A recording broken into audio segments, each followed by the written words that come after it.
Cela fait maintenant un an que la pandémie de Covid-19 a débuté, et malheureusement, comme l'avaient anticipé les chercheurs de l'Imperial College en mars dernier, les vagues et les confinements s'enchaînent pour éviter des surcharges des services hospitaliers.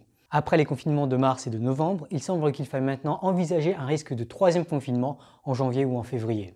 Pour mettre un terme à ces vagues douloureuses, aussi bien sur le plan social et économique qu'en termes de santé mentale pour l'ensemble de la population, et pour établir durablement plus de liberté, il semble urgent d'adopter des solutions efficaces contre le Covid-19. Et comme annoncé dès le début de cette pandémie, seuls des vaccins suffisamment efficaces peuvent espérer être des solutions durables. Or, ça tombe bien, plusieurs vaccins contre le Covid-19 ont été développés, testés, éprouvés et surtout approuvés par les agences de sécurité médicale. Deux vaccins en particulier sortent du lot, à savoir les vaccins de la collaboration Pfizer-BioNTech d'un côté et de l'entreprise Moderna de l'autre. Ces deux vaccins ont la particularité d'être des vaccins à ARN, et on verra dans quelques minutes ce que cela signifie.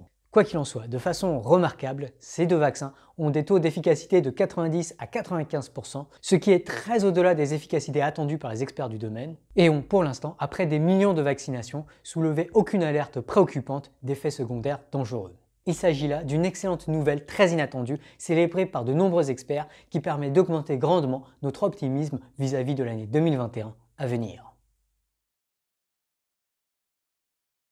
Il y a quelques mois, les deux vaccins à ARN ont été testés sur une population de dizaines de milliers de volontaires. Pour tester ce vaccin, on assigne les volontaires au hasard dans un de deux groupes. Pour le premier groupe, appelé groupe contrôle, on injecte un placebo. Pour le second groupe, appelé groupe test, on injecte le vaccin. Et tout ceci s'est fait en double aveugle, ce qui veut dire que ni le médecin ni le patient ne savent si ce qui a été injecté était le placebo ou le vaccin. On laisse ensuite chaque volontaire reprendre sa vie normale. Enfin, je veux dire, sa vie en période Covid-19. Puis, à chaque fois qu'un volontaire développe des symptômes ou est testé positif au Covid-19, on le comptabilise. Au fil des mois qui suivent, on recense ainsi les volontaires de l'essai clinique qui ont été testés positifs. On peut alors tracer un graphe qui donne le nombre de cas positifs recensés au cours du temps. Si la courbe qui correspond au groupe contrôle augmente beaucoup plus vite que celle qui correspond au groupe test, c'est que le vaccin a certainement aidé à protéger les individus du groupe test. L'efficacité du vaccin est alors obtenue en divisant à une date donnée le nombre de cas positifs du groupe placebo par le nombre de cas positifs au total dans les groupes placebo et groupe test. C'est ainsi que l'efficacité des vaccins Pfizer-BioNTech d'un côté et Moderna de l'autre ont été estimées à hauteur d'environ 95%. Et ça, c'est vraiment une excellente nouvelle.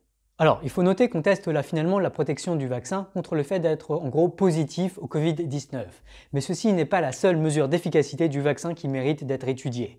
Une autre mesure importante d'efficacité est celle de la protection contre les cas sévères, notamment pour les populations à risque. Il semble qu'on ait là encore d'excellentes nouvelles de ce côté. Lors des essais cliniques de Moderna en particulier, aucun sujet vacciné n'a ensuite subi de cas graves de Covid-19.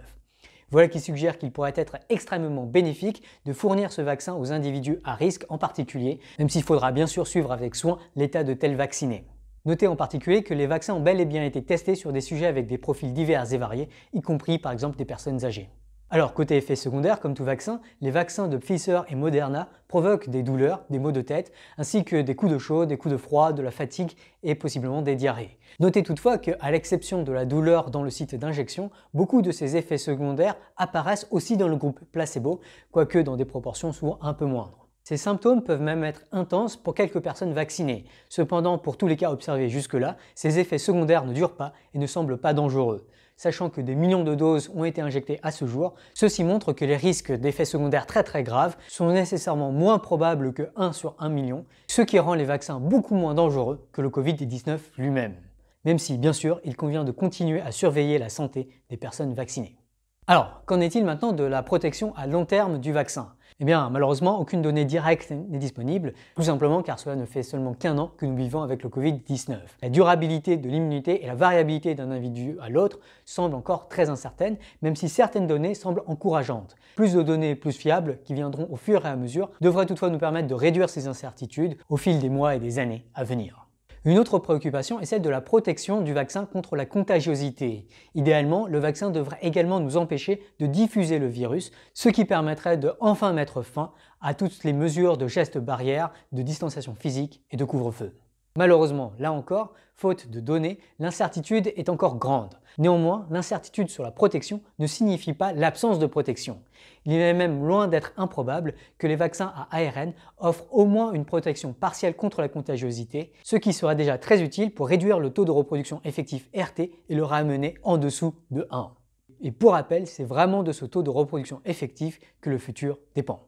Pour l'instant donc, l'incertitude est encore grande car on manque de données fiables à ce sujet. Et ce n'est pas étonnant car ces données fiables sont très longues et difficiles à collecter. Cet article de Wired note toutefois que l'opacité des données des entreprises est très problématique et qu'il faudrait songer à exiger beaucoup plus de transparence de leur part.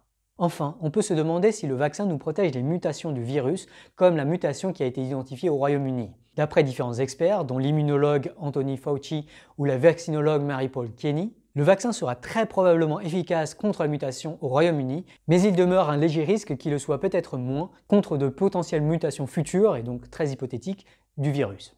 Bref, les données sur les vaccins jusque-là sont très prometteuses, mais elles sont aussi extrêmement incomplètes. Il demeure beaucoup d'incertitudes, mais alors face à cette incertitude, faut-il s'abstenir d'agir ? Eh bien, on y reviendra en conclusion de cette vidéo, mais en bref, comme on l'a vu dans la série sur Bayes, il faut surtout se lancer dans une analyse risque-bénéfice qui, dans ce cas, me semble très largement pencher vers la vaccination de masse. Même dans le cas où cette vaccination de masse ne résoudrait pas nécessairement tout de suite, elle semble néanmoins largement préférable à l'alternative qui semble nous contraindre à davantage de mesures contraignantes en termes de distanciation physique et de restriction des libertés de circulation. Pour mieux comprendre les risques de la vaccination, il est utile de comprendre un peu mieux le fonctionnement des vaccins en général, dont on a déjà parlé dans l'épisode 10, et de la technologie des vaccins à ARN messager en particulier, sur laquelle reposent les vaccins Pfizer et Moderna. Alors, on ne rentrera pas du tout dans toutes les subtilités des vaccins dans cette vidéo, parce que c'est compliqué, et parce que je vous prépare une autre vidéo qui entrera un peu plus dans certains détails techniques. Et également parce que il y a plein de détails biologiques que je ne comprends pas du tout à titre personnel. Ceci dit, le principe global des vaccins à ARN est à la fois simple et extrêmement ingénieux. Il consiste à injecter quelques millions de milliards de brins d'ARN messagers dans votre corps, et on ajoute parfois à cela des adjuvants pour stimuler la réaction immunitaire. Mais cela n'a pas été nécessaire dans les vaccins Pfizer et Moderna qui ne contiennent donc pas d'adjuvants. Grâce ensuite à des astuces d'ingénierie biomédicale absolument remarquables, ces brins d'ARN vont ensuite entrer dans les cellules de notre corps, mais pas dans les noyaux des cellules où se trouve l'ADN. Nos cellules vont alors lire ces brins d'ARN comme s'il s'agissait d'instructions émises par l'ADN, ce qui va les amener à produire des protéines associées. Et justement, dans le cas des vaccins Pfizer et Moderna, les protéines ainsi produites sont les protéines dites spike du virus SARS-CoV-2 responsable du Covid-19. Ces protéines sont ensuite acheminées à l'extérieur de nos cellules et notre système immunitaire va alors s'activer pour apprendre à identifier et neutraliser rapidement ces protéines spike. De façon cruciale, des composants de notre système immunitaire vont garder en mémoire comment s'activer efficacement contre ces protéines spike. Si plus tard on est effectivement infecté par des virus SARS-CoV-2, notre système immunitaire va s'activer plus rapidement pour inhiber efficacement les spikes du virus, ce qui empêchera le virus d'infiltrer nos cellules. Ces virus ne pourront alors pas hacker les mécanismes de nos cellules pour se multiplier, ils seront aussi et surtout attaqués et détruits par notre système immunitaire. Notre corps pourra alors contenir la propagation du virus sans confinement, sans souffrir. Le gros avantage des vaccins à ARN, c'est que ces vaccins sont beaucoup plus rapides à développer et à produire en grande quantité. Voilà qui a permis de les tester et de les rendre disponibles rapidement, mais aussi de rapidement mettre en place des chaînes de production capables de produire des milliards de doses en un an. L'autre point critique, c'est l'efficacité d'environ 95% de ces vaccins. Ou plutôt, d'après la publication de Pfizer, avec crédence 95%, l'efficacité de leur vaccin est entre 90% et 98%.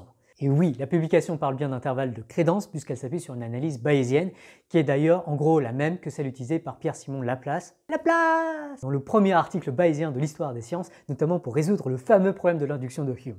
Bon, tout ça, j'en parlerai, mais dans la série sur Bayes. Comme j'en ai parlé dans une autre vidéo, un déploiement précipité de vaccins avec une moindre efficacité s'accompagnait de risques importants de backlash. Grâce au succès fantastique des vaccins à ARN, cette préoccupation est évacuée et j'en ai donc profité pour mettre cette vidéo en non répertorié. Il y a toutefois des inconvénients également. Le plus gros inconvénient des vaccins à ARN, c'est que l'ARN se dégrade rapidement à température ambiante. Pour être préservés, les vaccins à ARN doivent être conservés à très faible température, moins 70 °C pour Pfizer et moins 20 °C pour Moderna. Ainsi, pour distribuer les vaccins à ARN aux quatre coins du monde, des chaînes logistiques sophistiquées avec des supercongélateurs doivent être mises en place et toutes les régions du monde ne pourront pas être servies aussi facilement les unes que les autres. Un autre inconvénient de ces vaccins est la nécessité d'une double dose. Autrement dit, les personnes vaccinées doivent être vaccinées une première fois pour venir se faire vacciner, puis revenir se faire vacciner quelques semaines plus tard. Cela augmente la complexité logistique de la vaccination de masse, et d'ailleurs certains proposent de simplifier cette chaîne logistique et de vacciner davantage de personnes en ne donnant qu'une seule dose par patient. Et ça soulève encore plus de questions qui sortent complètement du cadre de cette vidéo et pour lesquelles je n'ai absolument pas l'expertise pour donner un avis informé. Par ailleurs, les vaccins à ARN demeurent une technologie relativement nouvelle chez les humains, même s'ils ont déjà beaucoup été utilisés pour des besoins vétérinaires. Ceci étant dit, on comprend bien les mécanismes biologiques clés en jeu. En particulier, on comprend très bien que l'ARN messager se dégrade sans se multiplier dans notre corps, ce qui garantit que la production des protéines spike finira par s'arrêter. Par ailleurs, comme l'explique Tania Lui dans ce billet de blog, les risques de modification de l'ADN par le vaccin à ARN sont extrêmement négligeables, notamment par rapport au risque du Covid même. Néanmoins, comme on l'a vu, il demeure des incertitudes importantes autour des vaccins à ARN, comme la protection à long terme, l'effet sur la contagiosité et la robustesse aux mutations. Ces inconvénients et ces incertitudes font qu'il demeure sans doute important de suivre avec attention les personnes vaccinées et surtout de poursuivre la recherche sur des vaccins alternatifs qui pourraient être plus faciles à distribuer et réduire davantage la contagiosité du Covid-19.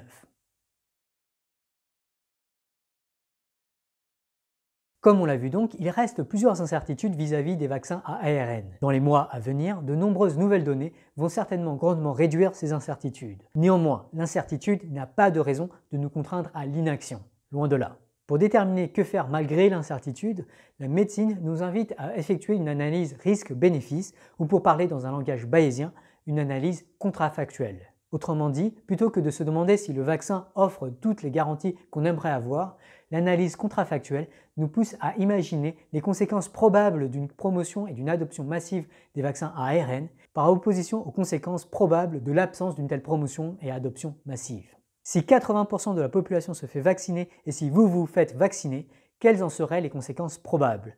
Et surtout, si seulement 20% de la population se fait vacciner et si vous ne vous faites pas vacciner, quelles en seraient les conséquences probables? Comment évolueraient alors les nombres de cas d'hospitalisation et de décès du Covid-19 dans chacun de ces deux cas? Et devra-t-on alors se confiner régulièrement, rester distant de nos amis et nos proches et prêter attention aux gestes barrières?